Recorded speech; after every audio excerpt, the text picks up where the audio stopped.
Welcome to the Learning Pines YouTube. We hope this video helps. In this video, I will show how to remove 2011 Chevy Silverado door panel. Start by lowering the window and disconnecting the negative battery cable to prevent shorting. Remove visible screws and pry trim pieces gently to avoid breaking clips. Keep each fastener organized in a labeled tray and photograph connections for reference. Use a flashlight to find hidden screws and a magnetized driver for convenience. Take your time to protect painted surfaces and upholstery. Begin by removing the bezel around the door handle and any triangular trim pieces near the mirror.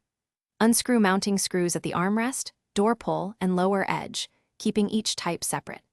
Use a plastic trim tool to disengage retaining clips, prying gently from the bottom and working upward to avoid snapping them.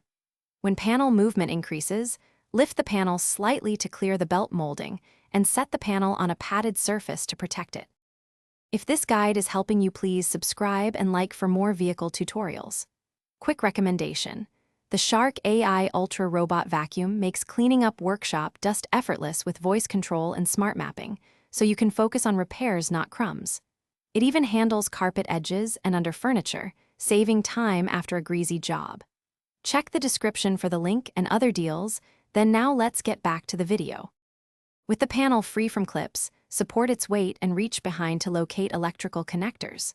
Press each locking tab and pull connectors straight out, noting orientation for reassembly. If a connector is stubborn, wiggle gently while pressing the release to avoid breaking the locking leg. Detach any cable for the door lock or handle by releasing its retaining clip. Once all wiring is clear, lift the panel off the window ledge and set it aside on a soft surface. Thanks for watching.